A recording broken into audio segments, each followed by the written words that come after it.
The grand hall sparkled with lights from 1,000 sources. Crystal chandeliers hung from the ceiling, each one worth more than a small spaceship. Officers from 12 different species stood in small groups, talking and laughing. Their uniforms displayed medals and ribbons in every color imaginable. Some medals glowed with inner light, others seemed to shift colors as they moved. The Ashvari Empire knew how to throw a party, and this military symposium was the biggest event of the year. Lieutenant Commander Kate Morgan stood near one of the tall windows, looking out at the stars. She held a glass of something blue that the servers had promised was safe for human consumption. It tasted like cherries mixed with electricity. She wasn't sure if she liked it, but she kept sipping anyway. Being nervous made her thirsty. Kate was 32 years old with short brown hair and calm gray eyes. She wore her dress uniform, dark blue with silver buttons. The fabric was crisp and new. Humanity had only been part of the galactic community for 50 years, and their uniforms still looked plain compared to the elaborate outfits worn by older species. But Kate wore hers with pride. On her chest, arranged in neat rows, were her service ribbons. Each one represented something she had done, somewhere she had served. Most were standard issue for officers of her rank. But one medal stood out, and not in a good way. It hung slightly lower than the others, suspended from a faded ribbon that had once been red, white, and blue. The medal itself was a simple disc of tarnished metal about the size of a coin. But the most striking feature was the crack that ran down its middle.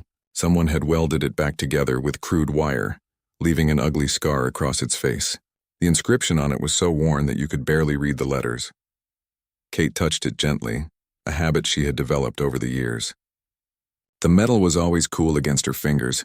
Quite a collection you have there, human. A deep voice interrupted her thoughts. Kate turned to see Commander Vexral approaching. He was Ashvari, which meant he stood nearly 7 feet tall. His skin had a slight purple tint, and it shifted colors subtly based on his mood. Right now it showed traces of green, which Kate had learned meant amusement. His uniform was covered in medals that actually glowed, each one perfectly polished and positioned. "Thank you, Commander," Kate said politely. She had learned early in her career that simple responses often worked best in diplomatic situations. Vexral moved closer, his large eyes focusing on her chest. His gaze moved from ribbon to ribbon, dismissing each one with a slight twitch of his head. Then his eyes locked onto the broken metal. His skin flickered with more green. "What is that?" he asked, pointing at it. "A medal, sir," Kate replied, keeping her voice neutral. "I can see that," Vexral said, and a few nearby officers turned to look. "But what is it for? Did you earn it for what do humans call it? Showing up?" A couple of officers from other species chuckled. Kate felt her jaw tighten, but she kept her expression calm. "It's a family heirloom, sir," she said simply. "An heirloom?"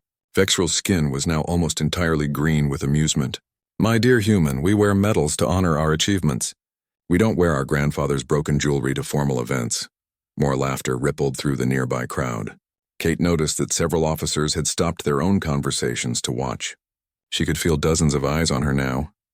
"It belonged to my great-great-grandfather," Kate said, her voice steady despite the heat rising in her cheeks. "Lieutenant Ben Morgan. Oh, a family tradition." Vexral turned to address the growing audience. "Tell us, Lieutenant Commander, what did this Ben Morgan do to earn such a unique decoration? Did he successfully operate a door? Perhaps he managed to fly in a straight line."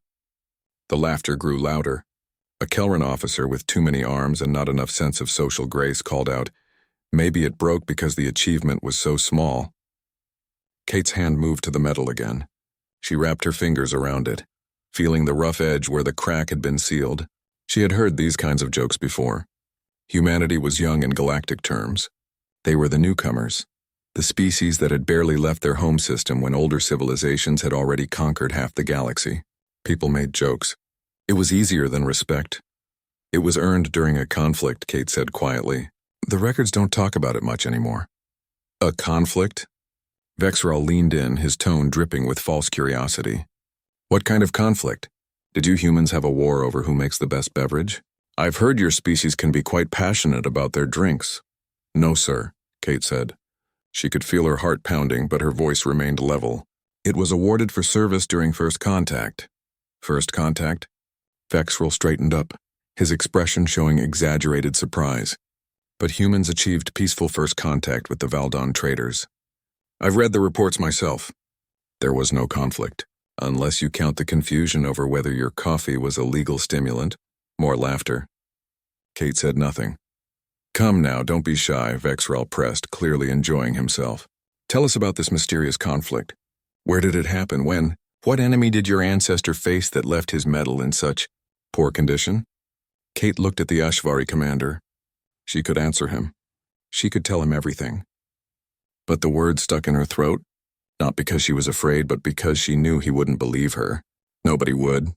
The truth had been buried too deep by too many people for too long. Hadley's Moon, she said finally. 2547, the Battle of Hadley's Moon. Several officers exchanged glances. The name meant nothing to them. Kate had expected that. Hadley's Moon. Vexrel repeated slowly, as if tasting the words. How dramatic. And what happened at this Hadley's Moon? Did your ships malfunction? Did you accidentally fire upon each other in training? We fought, Kate said simply. Against whom?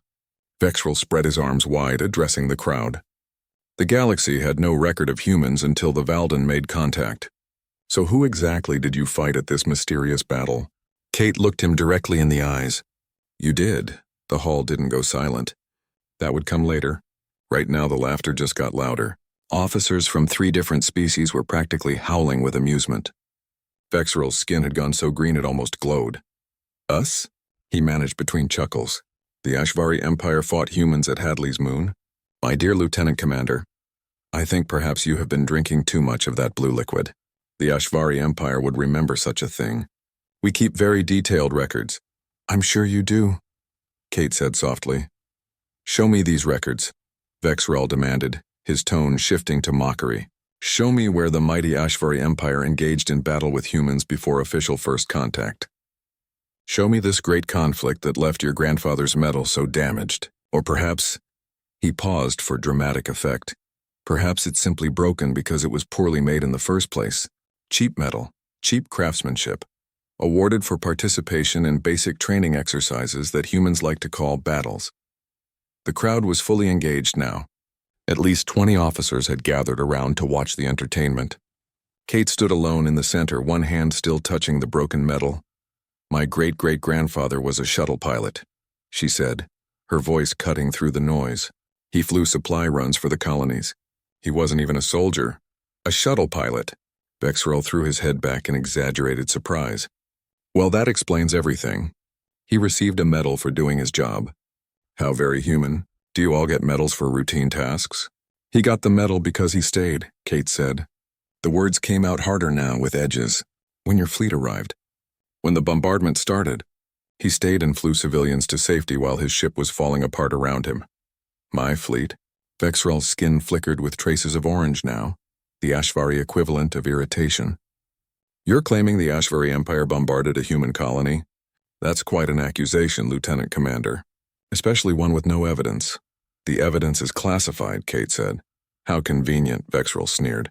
The evidence is classified. The records are gone. But you have this broken metal and a story that nobody can verify. Tell me, do all humans create such elaborate fantasies to make their ancestors seem more important? Kate felt something cold settle in her stomach.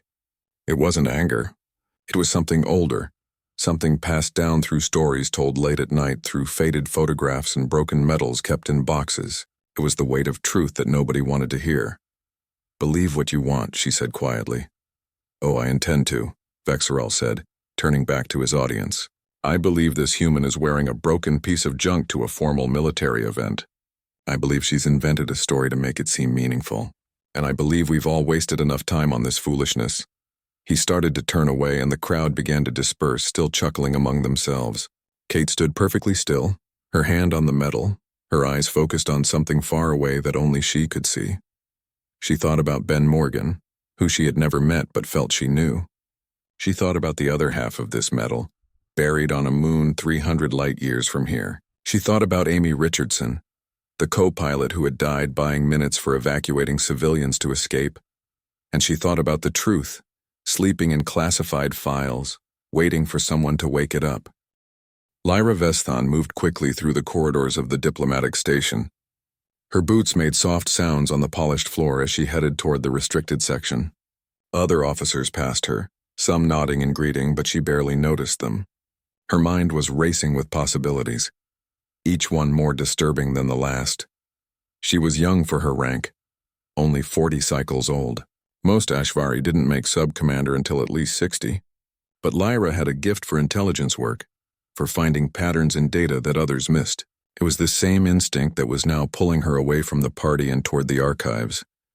The markings on that human's medal, she had seen them before.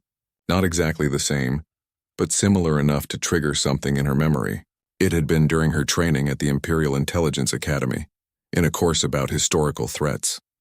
The instructor had shown them symbols and designs from various conflicts throughout Ashvari history.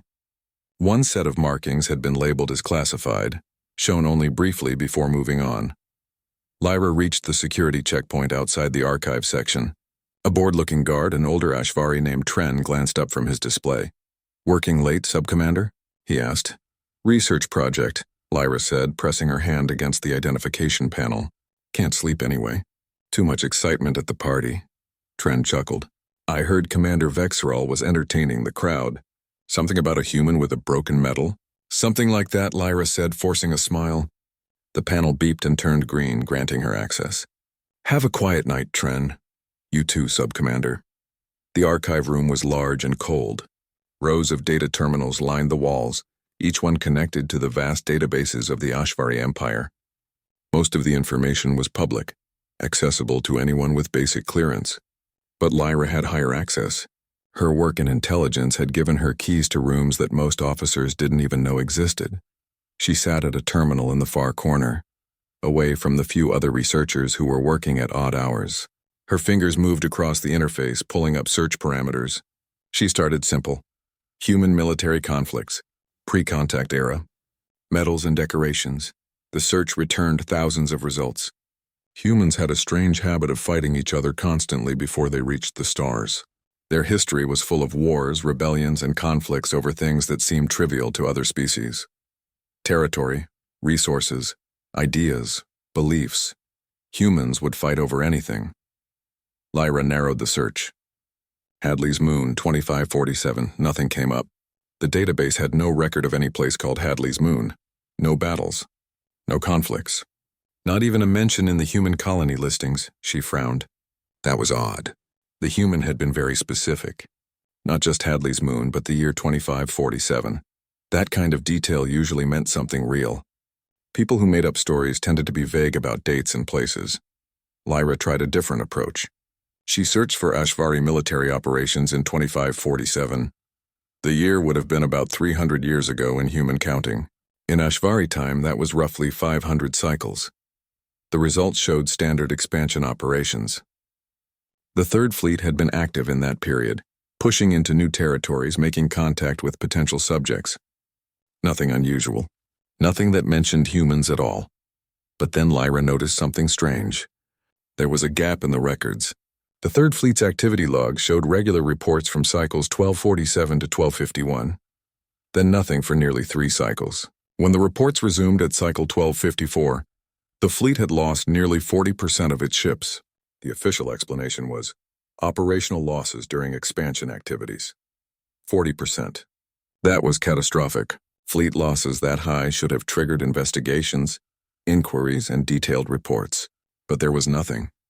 Just a note about operational losses and a commendation for the surviving officers who had handled a difficult situation with honor. Lyra's hands moved faster now. She pulled up casualty records, officer assignments, ship manifests. Everywhere she looked, she found the same pattern. Records that should have existed were missing. Details that should have been public were classified. It was as if someone had taken a large eraser and removed an entire section of history. She sat back, thinking. In her training, they had taught her that missing information was often more important than what you could find. Gaps in data meant someone wanted something hidden, and the Ashvari Empire didn't hide things unless they were dangerous. Lyra activated her intelligence credentials and moved into the restricted databases. These required special authorization, and her access would be logged. But she had legitimate reasons to be here. Intelligence officers were supposed to investigate unusual patterns, She searched again. Ashvari 3rd Fleet, Cycles 1247-1254, Classified Operations. This time results appeared, but they were protected behind additional security layers. Lyra entered her authorization codes and the system grudgingly granted her access to the summary files. What she saw made her skin shift to pale blue, the color of shock. Threat classification: absolute. Species designation: Terran-human conflict. Status: resolved through negotiation. Casualty assessment: unacceptable. Future recommendations: avoid contact for minimum 300 cycles. Lyra read the words 3 times. Threat classification: absolute. That was the highest level possible. It was reserved for species that could threaten the Empire itself. In 3,000 years of expansion, the Ashvari had only applied that classification twice. Once to the Void Collective, which existed outside normal space and couldn't be fought with conventional weapons. And once, apparently, to humans. She dug deeper. Each file was protected, but she had just enough clearance to see the summaries. The details were hidden behind security she couldn't break, but the outlines were clear enough. First contact with humans had not been peaceful. The Ashvari 3rd Fleet had encountered a human colony in what they considered expansion territory. The colony had been small, lightly defended with no military presence to speak of. Standard protocol was to offer the choice: join the Empire peacefully or be absorbed by force. The humans had refused both options. What followed was labeled as the Forgotten War in some files and the Silent Purge in others. The timeline matched what the human at the party had said. 4 years of conflict, and according to these summaries it had been brutal. Lyra found references to ship losses that made her blood cold. The 3rd Fleet had started with 847 vessels. By the end of the conflict, only 509 remained operational. Human forces had started with approximately 40 civilian ships retrofitted for combat, and fewer than 200 actual military vessels. The math didn't make sense. How could a species with barely any military infrastructure destroy a third of an Imperial fleet? She found a fragment of a tactical report, just a summary that had escaped full classification. It described humans using civilian transports as weapons, ramming them into Ashvari ships. It talked about human soldiers who refused to retreat even when victory was impossible. It mentioned captured officers who chose death over providing information. One line stood out: recommend psychological evaluation of human species. Normal species surrender when resistance becomes futile. Humans do not appear to possess this survival instinct. Lyra felt a chill run through her body. She had grown up in the Empire. She had been taught that the Ashvari were the dominant force in this region of space. They had built an empire through superior technology, strategy, and the willingness to be ruthless when necessary. But they were also practical. They knew when to retreat.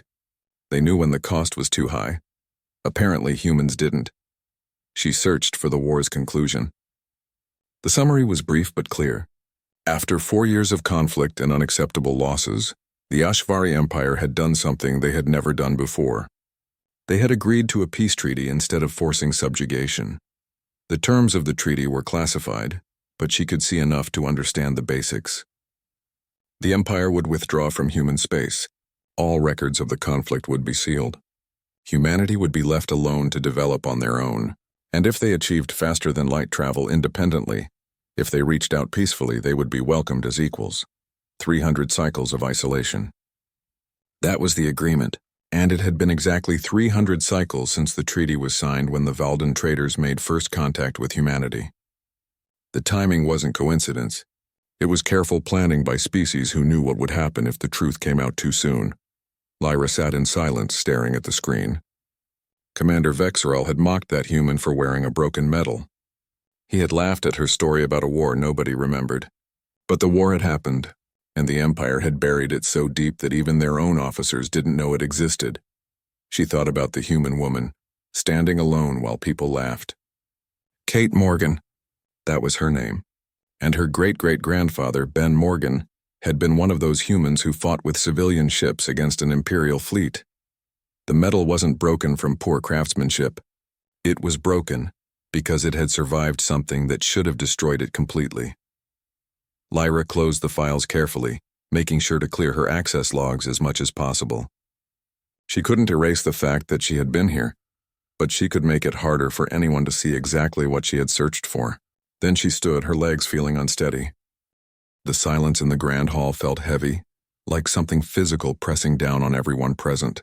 Officers from a dozen species stood frozen, staring at the projection floating in the air. The imperial seal glowed with its usual authority, but the words beneath it seemed impossible. Threat classification, absolute. Commander Vexral recovered first. His skin had shifted from orange to a deep red, which meant anger in Ashvari body language. Subcommander Vesthon, this is completely inappropriate. You're showing classified materials at a public event. I should have you arrested. The materials are already public, Lyra said calmly. The summary files I accessed are available to anyone with intelligence clearance. I haven't broken any protocols. But you're suggesting... Vexral gestured wildly at the projection, then at Kate. You're suggesting the Empire fought a war against humans before first contact, that we somehow lost to a species that hadn't even developed proper faster-than-light travel. That's ridiculous, is it? Lyra asked. She turned to address the crowd. How many of you know what happened to the Third Fleet 500 cycles ago? How many of you know why they lost so many ships? Silence. Officers looked at each other, confusion clear on their faces. I'll tell you what the records say, Lyra continued. Operational losses during expansion activities. That's all. No details. No explanations. Just losses. She pointed at Kate. But Lieutenant Commander Morgan's family has details. They have stories, and they have medals from a war that our empire tried to erase. Enough! A new voice cut through the tension. It was old and rough, like stones grinding together. The sub-commander is right. We should stop pretending. Every head turned. Admiral Cresval was walking forward through the crowd. He was ancient even by Ashvari standards, well over 300 cycles old. His skin had the faded look of extreme age, and he moved slowly, but his eyes were sharp. He wore more medals than anyone else in the room, some of them from conflicts so old that most people had forgotten they happened. Admiral, Vexral said, his voice uncertain now. Surely you don't believe this story about humans in the Third Fleet? Cresval stopped in front of Kate. He studied her for a long moment, then looked down at the broken medal on her chest. His skin shifted to pale blue, the color of deep sadness. I was there, he said quietly. Not at the first battle. I joined the campaign in the second year. I was a young officer then, barely 100 cycles. I thought I was going to help civilize a primitive species. The hall was completely silent now. Even the music had stopped. Everyone was watching the old admiral. Tell them, Cresval said to Kate. Tell them what happened at Hadley's moon. They should hear it from you. Kate looked at the admiral, then at the crowd. She had kept this story quiet for so long, locked away in family memories. But now, with everyone watching, she felt she owed it to her great-great-grandfather to speak the truth. Ben Morgan was 23 years old in 2547, she began. Her voice was steady but quiet. Officers leaned in to hear. He was a civilian shuttle pilot working for a mining company. He flew supplies between the colony on Hadley's moon and the processing stations in the asteroid belt. It wasn't exciting work. He did it to pay off his training debts. She touched the medal gently. The colony had about 50,000 people. Families, scientists, workers. They were just trying to build a life in a new place. Humanity had only been in space for about 30 years. We didn't have a real military. We had security forces and a few patrol ships, but nothing designed for actual war. Kate paused, gathering her thoughts. When the Ashvari fleet arrived, the colony leaders tried to negotiate. They didn't understand what was happening at first. The Ashvari made an offer. Join the Empire or be absorbed by force. Standard protocol, Vexral muttered, but he looked uncomfortable now. The colony council voted to refuse both options. Kate continued. They asked for time to contact Earth to get instructions. The Ashvari gave them 6 hours. Her voice hardened slightly. After 6 hours, the bombardment began. Admiral Cresval nodded slowly. That was also standard protocol. Quick, decisive action. We expected them to surrender within days. Most species do when they see the power of an Imperial fleet. Humans don't surrender easily, Kate said. Ben was at a station when the bombardment started. He saw the colony installations being destroyed. He saw the defense satellites burning up. And he saw civilian transports trying to evacuate people from the surface. She looked directly at Commander Vexral.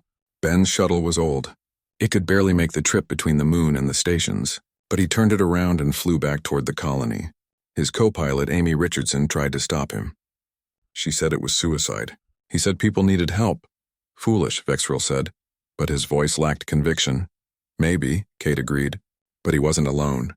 Dozens of civilian pilots did the same thing. They flew their cargo haulers and mining ships and personal shuttles down to the surface, while Ashvari weapons were tearing everything apart. They loaded as many people as they could and tried to get them to safety. Admiral Creswell spoke up again. I read the reports later. We didn't understand what we were seeing at first. Why would civilian ships fly toward danger?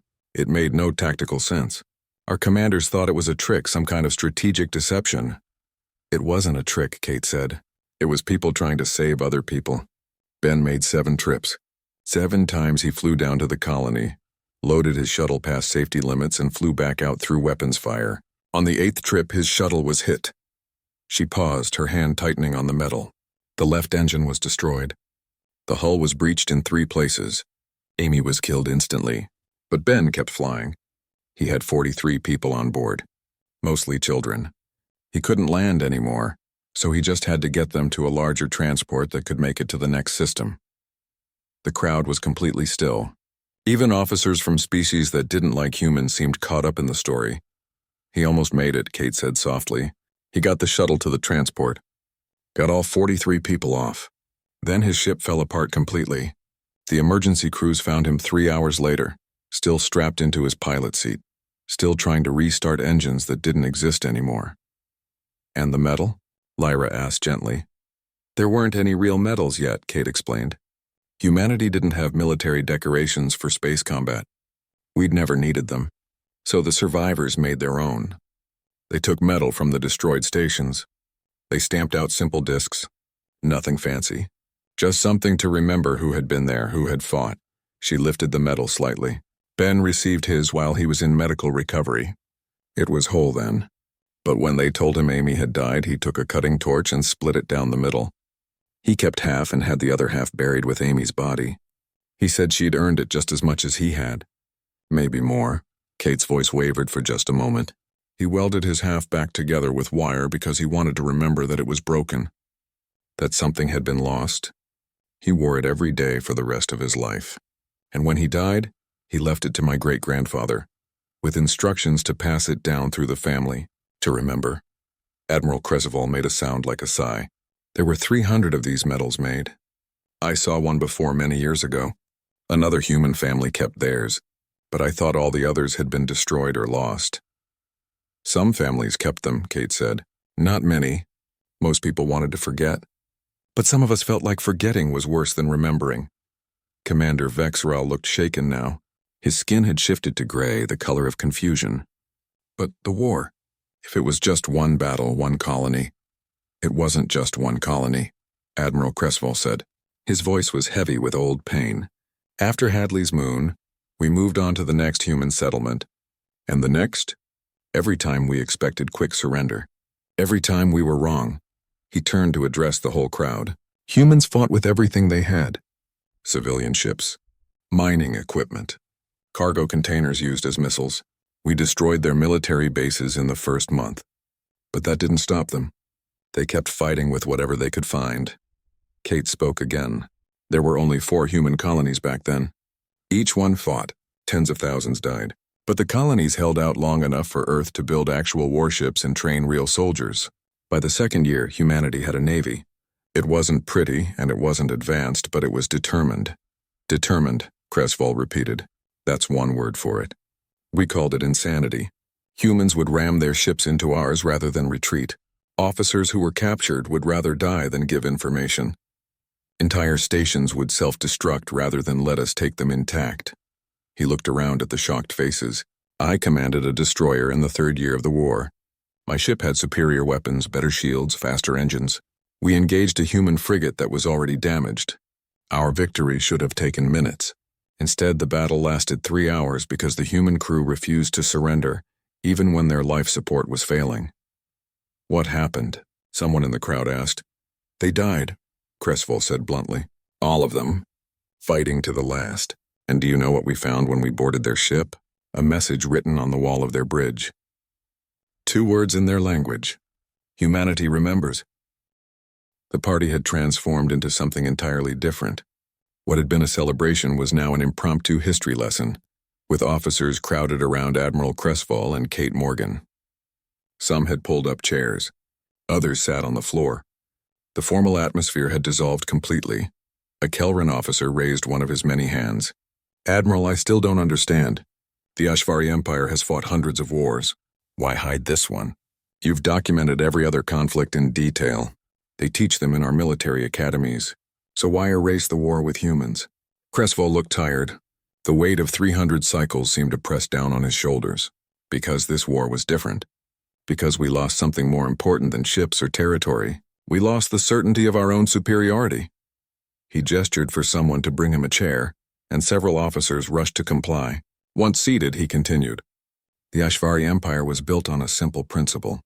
We are stronger, smarter, and more advanced than other species. When we meet someone new, we offer them a choice. Join us peacefully or join us by force. For 3,000 years, this worked. 47 species had joined the Empire before first contact with humans, Lyra added. She had pulled up historical records on her datapad. Most chose to join peacefully. 12 fought back but surrendered within a year. None lasted longer than 18 months of active conflict. Humans lasted 4 years, Creswell said, and they weren't winning. They were losing badly. We destroyed their colonies. We captured their stations. We cut off their supply lines. By every military measure, they should have surrendered after the first year. After the second year at the latest, Kate spoke up. But we didn't. No, the Admiral agreed. You didn't, and we couldn't understand why. Our analysts studied human behavior. They looked at your history, your psychology, your culture. What they found terrified the Imperial Council. A Valdan officer leaned forward. What did they find? That humans have a different relationship with defeat than most species, Creswell said slowly. Most intelligent species understand when a situation is hopeless. They make logical decisions to preserve their people, even if it means accepting subjugation. It's survival instinct. It's rational. Humans aren't rational. Someone asked. Humans are rational, Kate corrected. But our definition of survival is different. We'd rather die free than live as subjects. It's not logical to other species, but it's fundamental to human thinking. Creswell nodded. The analysts found something in human history. A pattern that repeated across your different cultures and time periods. When faced with overwhelming force, when defeat was certain, humans would fight anyway. Sometimes they won against impossible odds. More often, they died. But they almost never surrendered without fighting. He pulled up a holographic display showing text from an old Imperial report. This is from the lead analyst assigned to study humans during the war. I'll read part of it. The Admiral's voice took on a formal tone. The human species displays an unusual psychological trait. When confronted with certain defeat, approximately 70% of human populations will choose continued resistance over submission. This is not based on rational calculation of success probability. Instead, it appears to be a deeply embedded cultural value system that prioritizes autonomy over survival. Recommendation: avoid conflict with humans unless prepared for war of complete extermination. Silence fell over the group. The words hung in the air like a threat. War of complete extermination, Lyra repeated quietly. They recommended genocide. They recommended that if we were going to fight humans, we needed to be prepared to kill all of them, Creswell clarified. No half measures. No partial conquest. Either leave them alone or destroy them completely, because anything in between would result in eternal resistance. Kate's expression was hard. My great-great-grandfather told his children about meetings he attended after the war. Human leaders were debating what to do if the Ashvari came back. Some suggested building bigger weapons. Others wanted to create hidden colonies that could survive if Earth was destroyed. But everyone agreed on one thing. If we had to, we would fight until there were no humans left to fight. That's insane, Vexral said, though his voice lacked the mockery from earlier. Now he just sounded disturbed. That's humanity, Kate replied. We've always been like this. In our history, smaller nations fought larger empires. Weaker armies battled stronger ones. Most of the time, they lost. But sometimes, just sometimes, The refusal to surrender made the stronger power decide the cost wasn't worth it. We gambled that the Ashvari Empire would make that calculation. We did, Cresswell said heavily. After 4 years, after losing 40% of the Third Fleet, after seeing humans turn civilian ships into weapons and stations into bombs, the Imperial Council did the math. Yes, we could win, but it would cost us half our entire military force. It would take decades. And at the end, we would rule over empty planets and dead colonies. For what? Territory we didn't need? Resources we could get elsewhere? Pride? He looked around at the gathered officers. The council made a decision. They would withdraw, classify everything, and wait. If humans destroyed themselves as many violent species do, the problem would solve itself. If humans survived and developed peacefully, we could make contact on equal terms later. Either way, we wouldn't waste our forces on a war that might take 50 years and cost millions of Ashvari lives. But why classify it? A young officer asked. Why not just tell people the truth? Because the truth was dangerous, Lyra said. She had been reading through more files on her datapad. If other species learned that humans had forced the Empire to negotiate, they might try the same strategy. If they learned that refusing to surrender could work, the entire Imperial structure might collapse. Cresswell pointed at her. Exactly. The Empire is built on the perception of invincibility. We win because people believe we will win. If that belief cracks, if species start thinking they have a chance. He spread his hands. Everything falls apart. Kate added her own perspective. Humanity classified it for different reasons. Our leaders knew we couldn't fight another war like that. We had barely survived the first one. If we emerged into the galaxy with a reputation for violence, for refusing to surrender, we would paint a target on our backs. Every species would see us as a threat. We'd end up fighting wars constantly. So both sides agreed to forget, Lyra said. Both sides agreed to pretend it never happened, Kate corrected. But some humans remembered. The veterans. The families. We kept the stories alive in private, passed down through generations, because we believed that if it happened again, humanity needed to know that we had faced this before and survived. Admiral Cresswell stood up slowly, his old body protesting the movement. The treaty had specific terms. 300 cycles of isolation. During that time, no Ashvari ship was permitted in human space. No contact. No interference. We watched from a distance to make sure you developed the technology on your own, but we didn't help or hinder. And when the 300 cycles were almost up, Lyra said, the Valden made first contact, by pure coincidence. No coincidence, a new voice said. Everyone turned to see a Valden trader standing at the edge of the crowd. Her name was Mira Zell, and she was one of the most successful merchants in this sector. The Ashvari Council asked the Valden Consortium to make first contact. They wanted a neutral species to approach humans, to see if you had become peaceful or remained violent. And we passed the test, Kate said. We welcomed the Valden. We traded peacefully. We joined the galactic community without firing a shot. The Ashvari breathed a collective sigh of relief, Mira said with a slight smile, though they never told most of their own people why. Vexrel spoke up, his voice strained. So this entire time for 50 years, humanity has been walking among us knowing they once fought us to a standstill. And we had no idea. Not just the Ashvari, Kate said.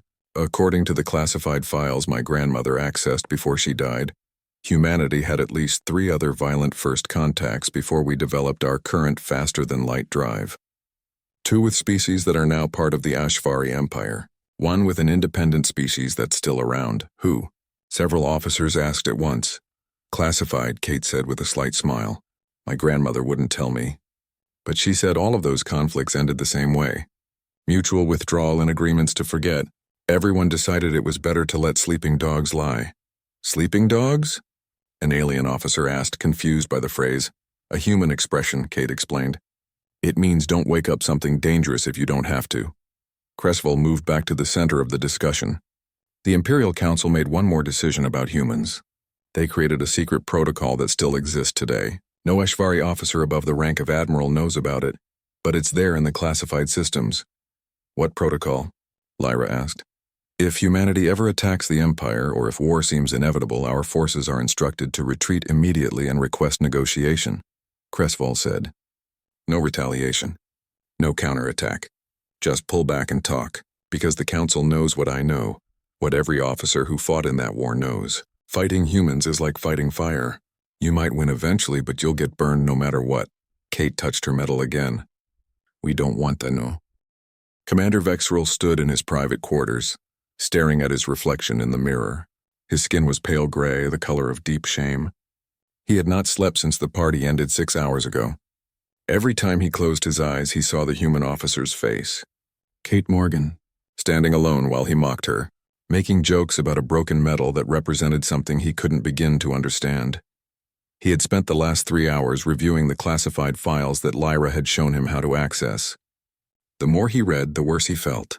The Battle of Hadley's Moon, the Siege of New Boston, the defense of Armstrong Station, battle after battle where humans should have surrendered but chose to fight instead. Casualty reports that made his blood run cold. Ashvari losses that would have ended most wars. And then the tactical analyses. The conclusions that humans were fundamentally different from other species, that they valued freedom over survival in ways that didn't make logical sense, that fighting them to complete victory would require resources the Empire couldn't afford to spend. There was a note at the end of one report from a fleet psychologist. The humans have a saying, "Give me liberty or give me death." After 4 years of observation, I have concluded this is not merely a motto. It is a fundamental truth of their species. They mean it literally. Vexerl touched the display, closing the files. He had made a decision in the dark hours of the night. Now he had to act on it. He left his quarters and made his way through the diplomatic station.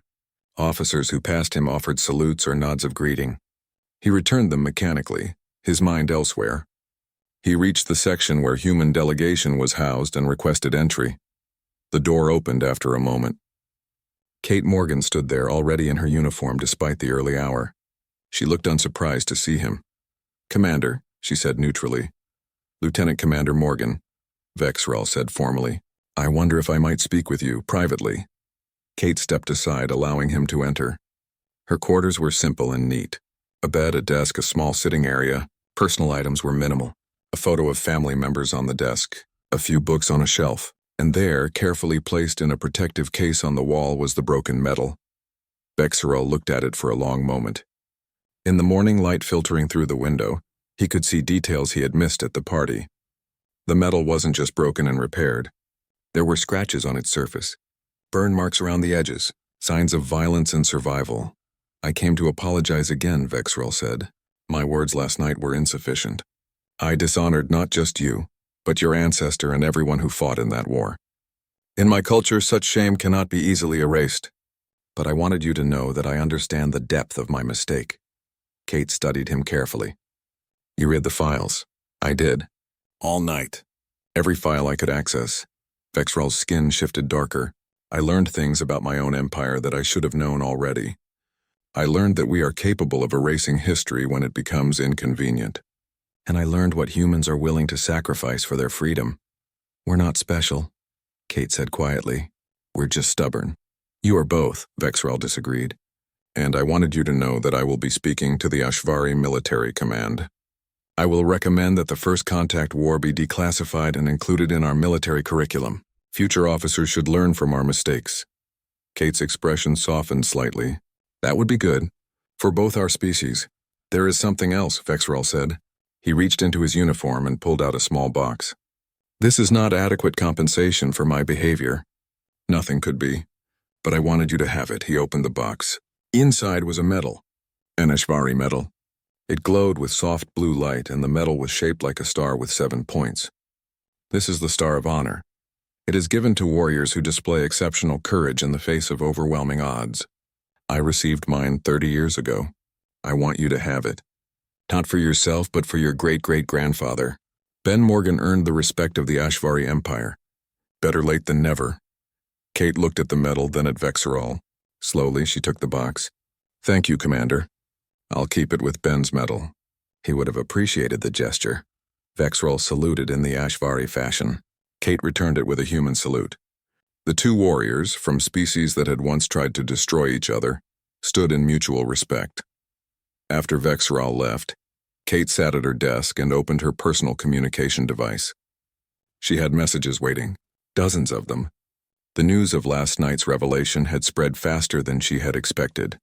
Most of the messages were from other human officers, asking if the story was true. A few were from alien officers, expressing respect or asking questions. But one message stood out. It was from Admiral Creswell, marked as urgent. She opened it and read, "Lieutenant Commander Morgan, by the time you read this, I will have transmitted a formal request to the Imperial Council to declassify the First Contact War. I anticipate resistance, but I am prepared to make this my final act before retirement. The truth must be told. Additionally, I have contacted the other surviving veterans from that conflict. There are 12 of us left alive. We have decided to break our silence. The galaxy deserves to know what happened. Your courage in wearing that medal and refusing to lie about its origin has given us the strength to speak. Thank you." Creswell. Kate sat back, feeling overwhelmed. This was bigger than she had imagined. It wasn't just about her medal anymore. It was about rewriting history, about forcing an empire to face uncomfortable truths. Her communication device chimed again. This time it was a general announcement. The military symposium was resuming, and all officers were requested to attend the opening session. Kate changed into a fresh uniform, carefully pinned on her ribbons and medals, and made her way to the grand hall. When she arrived, she found the atmosphere completely different from the previous night. Officers who had ignored her or laughed at her now watched her with careful attention. Some nodded respectfully as she passed. Others looked away, embarrassed by their earlier behavior. The hall was packed.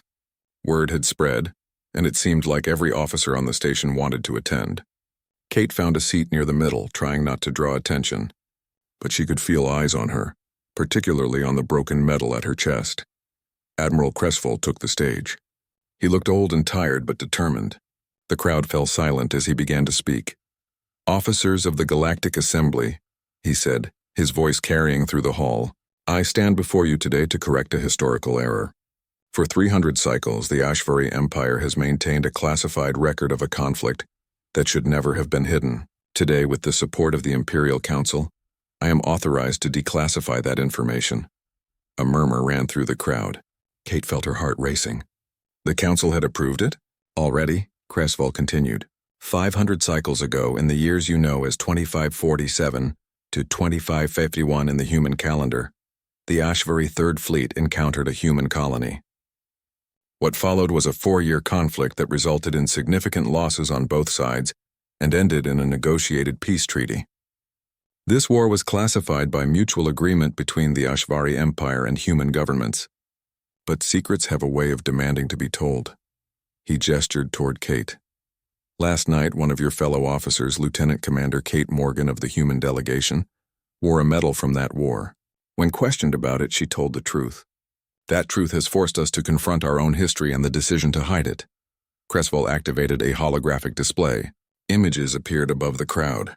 Ships in combat, stations burning, and then photos of the people who had fought. Human faces. Young and old. Civilian and military. All of them with the same determined expression. "These are the people the HFY Empire fought," Creswell said. "They were farmers, engineers, scientists, pilots, parents, and children. They had limited military training and outdated equipment. But they had something we did not anticipate. They had an absolute refusal to surrender. More images, battle reports, casualty numbers." The crowd watched in silence as the old admiral laid out the full truth. He spared nothing. The HFY tactics, the human responses, the losses on both sides, the growing realization within the Empire that this war could not be won at acceptable cost. "The Empire made a choice," Creswell said. "We chose withdrawal over total war. We chose to classify the conflict rather than admit we had been forced to negotiate. And we chose to wait 300 cycles to see if humanity would destroy itself or become peaceful." He paused, looking at Kate.